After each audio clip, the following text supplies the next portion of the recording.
হেই সুন্দরবনের মানুষেরা, পুরনো গল্পের আসরে আপনাদের স্বাগতম। গল্পটা পুরাতন, তবে গল্পের শেষাংশে টুইস্ট থাকছে, কথা দিচ্ছি। গল্পটা হচ্ছে এক সৎ কাঠুরে এবং জলপুরীর গল্প। শুনেছেন না? আচ্ছা, একদিন এক কাঠুরে বনে কাঠ কাটতে গেছে। তো কাঠ কাটতে কাটতে কাটতে কাটতে হঠাৎ করেই কাঠুরের কুঠারিটা ছিটকে পড়ে গেল পাশের পুকুরে। তো কাঠুরে কি করবে, গরিব মানুষ, তার এই কুঠারি সম্বল, যেটা দিয়ে সে কাঠ কেটে বাজারে বিক্রি করে সে দিনাতিপাত করে। সে জলের ধারে বসে কান্নাকাটি করছিল। তার এই কান্নাকাটি দেখে জল দেবী খুব কষ্ট পেয়েছে, উঠে এসেছে। এই কাঠুরে, সৎ কাঠুরে, কি হয়েছে তোমার? তো কাঠুরে বলল যে, জলদেবী, আমার কুঠারিটা এই জলে পড়ে গেছে, এটা তো আমি তুলতে পারতেছি না, এখন আর আমার কোনো সম্বল নাই। আমি এই কুঠারি ছাড়া কিভাবে কাঠ কাটবো, আর সেই কাঠ নিয়ে কিভাবে বাসায় যাব, আমি বুঝতে পারছি না বিষয়টা। তখন জলদেবী হট করে আবার বললো, আচ্ছা ঠিক আছে, তুমি দাঁড়াও, আমি তোমার কুঠারির ব্যবস্থা করে দিচ্ছি। এই বলে জলদেবী জলের মধ্যে ডুব দিল। জলের মধ্যে ডুব দিয়ে চলে আসলো। আসার পরে নিয়ে আসলো এক রূপার কুঠারি। কাঠুরেকে দিয়ে বললো, কাঠুরে, এই নাও, এটা কি তোমার কুঠার? কাঠুরে তো সৎ, সে বললো, না না না, এটা আমার না, আমার তো লোহার কুঠারি। জলদেবী আবার চলে গেল, ঝুপ করে ডুব দিল পানিতে। কিছুক্ষণ পর উঠে এসে নিয়ে আসলো এক স্বর্ণের কুঠার। বললো, কাঠুরে, এটা কি তোমার? কাঠুরে বললো, না না, এটাও আমার না, আমার তো লোহার কুঠারি। জলদেবী আবার পানিতে ডুব দিল।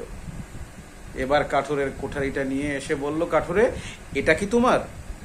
কাঠুরে বহুত আনন্দ চিত্তে বলল, হ্যাঁ হ্যাঁ জলদেবী, এই কুঠারিটাই আমার।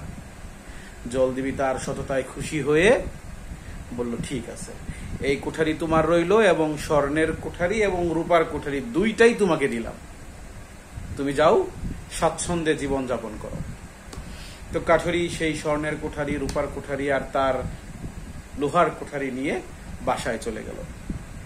স্বর্ণের কুঠারি এবং রূপার কুঠারি দিয়ে সে সুন্দরভাবে জীবনযাপন করতে শুরু করলো, বিয়ে করলো কাঠুরে। তো গল্প শেষ এখানেই, কিন্তু টুইস্ট এখন।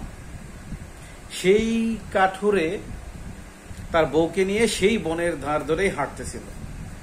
হাঁটতে হাঁটতে হাঁটতে হাঁটতে সেই পুকুরের পাশে এসে কাঠুরের বউ বলল, আমার জল তেষ্টা পেয়েছে, আমাকে একটু জল খাওয়াবে প্রতিধন? কাঠুরে বলল, তোমার জল তেষ্টা পেয়েছে, চলো পুষ্কুনির ধারে যাই, আমরা জল খাই। তো পুষ্কুনির ধারে গিয়ে কাঠুরের বউ যখন জল খেতে শুরু করলো, হুট করেই কাঠুরের বউ ধপাস করে পানিতে পড়ে গেল। কাঠুরের বউ সাঁতার জানতো না, ডুবে গেল। কাঠুরে বউয়ের বেদনায় সেই পুকুরের ধারে বসে কান্না করতেছিল। এটাই সেই প্রথম পুরুষ যে তার বউয়ের মরণের সুখে কান্না করছিল। এটা কাউকে শোনাবেন না। যাই হোক, কিছুক্ষণ পর জলদেবী পুকুর থেকে উঠে এসে বলল, কাঠুরে, তুমি কান্না করছো কেন? কাঠুরে বলল, আমার বউ এই পুকুরে পড়ে গেছে, আমি তার জন্য কান্না করতেছি। যাই হোক, জলদেবী কাঠুরের তো সততা আগেই জানতো, এই কারণে সে জলে ছুপ করে জলে ডুব দিল এবং কিছুক্ষণ পর উঠে নিয়ে আসলো ঐশ্বরিয়া রায়কে। বলল, কাঠুরে, এই নাও তোমার বউ। কাঠুরে একবার তাকায় ঐশ্বরিয়া রায়ের দিকে, একবার জলদেবীর দিকে তাকিয়ে বলল, হ্যাঁ হ্যাঁ হ্যাঁ, এইটাই আমার বউ, দাও দাও দাও দাও। জলদেবী অবাক, কাঠুরে, তুমি না অনেক সৎ ছিলে, তোমার সততায় আমি মুগ্ধ ছিলাম, তবে আজকে কেন এমন করলে? কাঠুরে গম্ভীর গলায় বলল, জলদেবী, সব জায়গায় সততা খাটালে হয় না।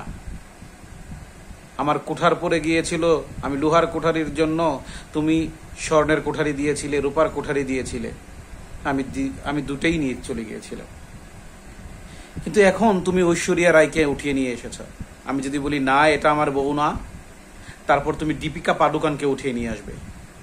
তখন বলবো না এটাও আমার বউ না, তারপর তারপর তুমি আমার আসল বউটাকে উঠিয়ে নিয়ে আসবে, তারপর তুমি খুশি হয়ে 3টা বউই আমাকে দিয়ে দেবে। পারবো? 3টা বউ আমি নিয়ে থাকতে পারবো না, তাই আমাকে ঐশ্বরিয়া রাইকেই দাও, আমি নিয়ে চলে যাই।